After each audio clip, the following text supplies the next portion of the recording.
Bonsoir à vous, chers frères et sœurs, j'espère que vous allez bien. Moi, ça va super bien. Alors, je tenais tout de même à vous remercier pour vos partages, vos encouragements, vos messages, vos commentaires. Je les lis et je suis très bluffée en fait par vos réactions tout simplement, alors que la page vient à peine d'être créée. Merci énormément, merci d'être là. Alors, sans plus tarder, je vous souhaite les bienvenus dans cette nouvelle saison. À partir de l'instant, nous allons faire des saisons dans lesquelles il y aura des épisodes. Une saison dans laquelle nous allons parler de psychologie humaine, nous allons parler de comportement, parce que bien évidemment, on ne peut pas parler de développement en Afrique sans parler de comportement, d'attitude, d'habitude et tout ce qui va avec. Nous allons également parler d'affaires, d'entrepreneuriat, mais aussi de relations. Parce que pour moi, les relations, c'est la chose la plus importante au monde. Quand on sait bâtir des relations, quand on sait gérer tout ce qui est relationnel, je pense qu'on a gagné, on a fait la moitié. Alors, sans plus tarder, nous allons parler de l'importance de la vision dans la vie de l'être humain. Vous savez, j'aime souvent le dire que une personne sans vision ne représente quasiment pas grand-chose. C'est peut-être fort de l'entendre, mais il n'y a pas de leadership sans vision. Avant d'être un leader, on est d'abord un visionnaire. Quelle est votre vision? On va beau crier sur tous les toits qu'on veut le changement en Afrique, on veut apporter un plus, on veut impacter la jeunesse. Ça ne se fait pas sans vision. Toi qui me regardes, quelle est ta vision? Vous savez, quelqu'un de très intelligent disait souvent que la charité bien ordonnée commence par soi-même.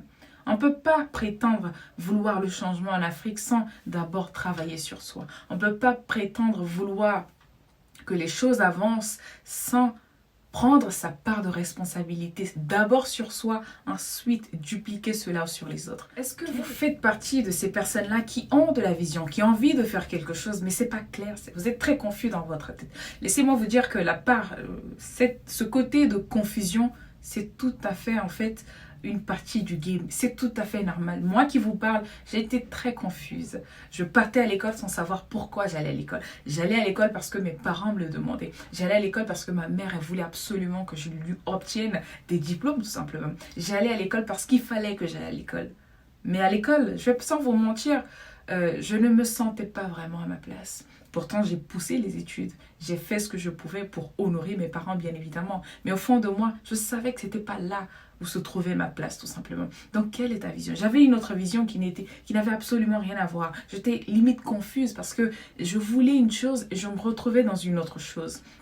Donc, laissez-moi vous dire que c'est tout à fait normal, à un moment donné, de tout simplement passer de cette personne-là qui est très confuse, qui ne sait pas ce qu'il veut ou qui a peut-être de la vision mais qui n'est pas assez clair et précis, à cette personne-là qui sait exactement ce qu'elle veut, qui sait exactement pourquoi elle vit, pourquoi elle se lève chaque matin, pourquoi elle fait ce qu'elle fait, qui ne subit pas la vie mais qui vit plutôt la vie. Donc, je vais vous énumérer 3 grandes phases qui vont vous aider, bien évidemment, détaillées, qui vont vous aider à avoir de la vision assez claire, précise et savoir pourquoi vous vous levez. Vous savez, la vie, elle est très longue, elle est courte, longue en même temps et elle est belle pour la subir tout simplement. Les amis, je pense que pour avoir une vision assez claire et nette, il faut que ça soit basé sur 4 choses. Et la première des choses, c'est soit votre vision doit être basée sur l'héritage. Donc, est-ce que vous le faites pour vos parents? Est-ce que vous le faites pour garder une certaine continuité dans votre famille? Quelqu'un comme moi, par exemple, je sais que ma vision, elle est également influencée aussi par mon père qui ne vit plus. Mais si j'ai envie de réaliser certaines choses aujourd'hui, c'est grâce à lui. Parce que tout simplement, j'ai envie de l'honorer. Donc, votre vision pourrait être basée sur ça. Et deuxièmement, ça pourrait être également basé sur votre talent. Qu'est-ce que vous savez faire de façon naturelle, bien, mais mieux. Ça pourrait être également basé sur vos luttes, vos convictions. Vous croyez en quoi exactement, de façon très profonde. Et votre vision peut être également basée sur votre passion, quelque chose qui vous passionne profondément. Vous pouvez baser vos visions sur ces 4. La deuxième étape serait de vous poser les bonnes questions, faire de l'introspection. Vous savez les amis, il est hyper important de faire tout simplement de l'introspection et vous vous posez des questions réellement qui vont soulever en vous vraiment le vrai vous, ce que vous voulez vraiment au fond de vous. Et je vous conseille de baser en fait vos envies et vos choses sur les choses réelles, moins de superficialité.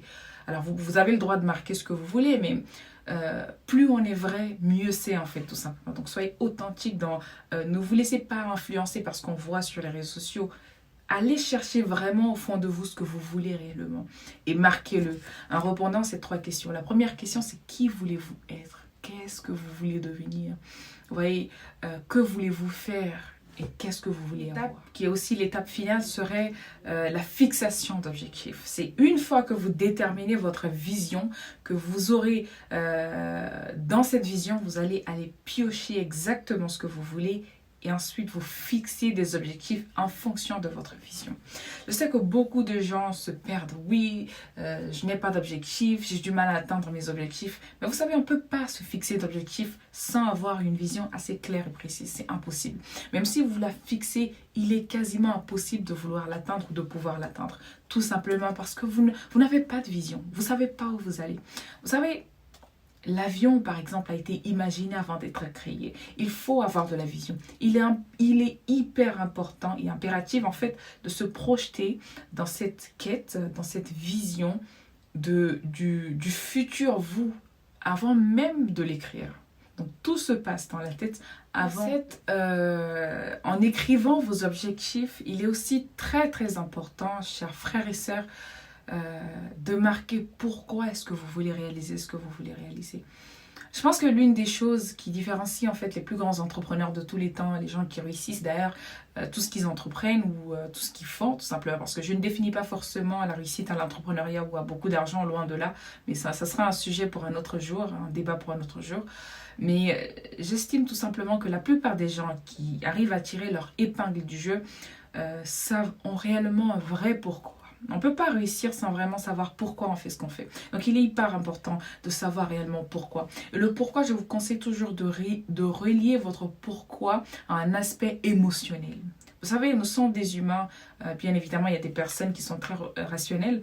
Mais il faut savoir que l'être humain est de plus en plus et beaucoup plus émotionnel qu'autre chose. Donc, de grâce, ne me sortez pas des phrases du genre je le fais parce que telle personne l'a fait, je le fais parce que j'ai envie d'être vue comme cela.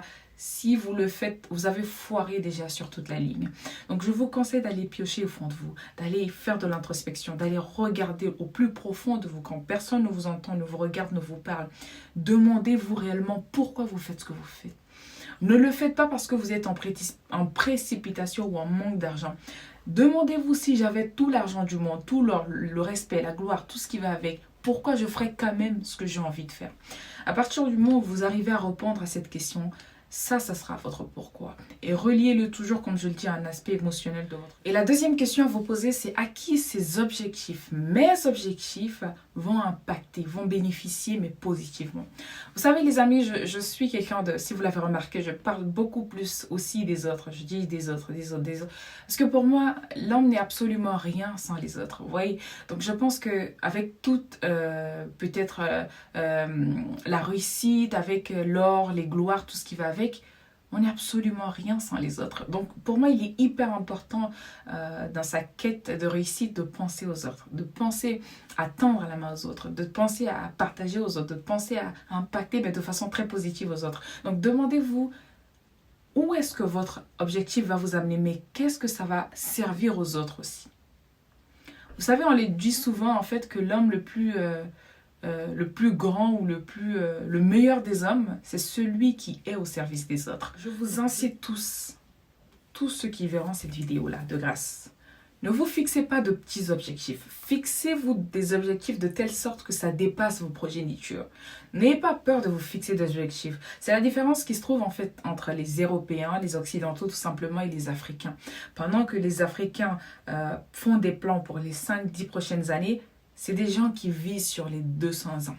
N'ayez pas peur de vous fixer de grands objectifs sur le très long terme. Même si vous n'arrivez pas à l'atteindre, vos enfants, vos petits-enfants peut-être y arriveront.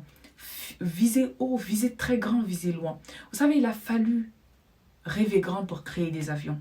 Il a fallu être assez audacieux dans notre vision pour créer des trains, pour créer tout ce que vous voyez là en général, pour créer des téléphones. Pourtant, il existait bel et bien des personnes qui disaient que c'était impossible. Donc, ne vous mettez pas de limites, surtout de grâce, visez loin.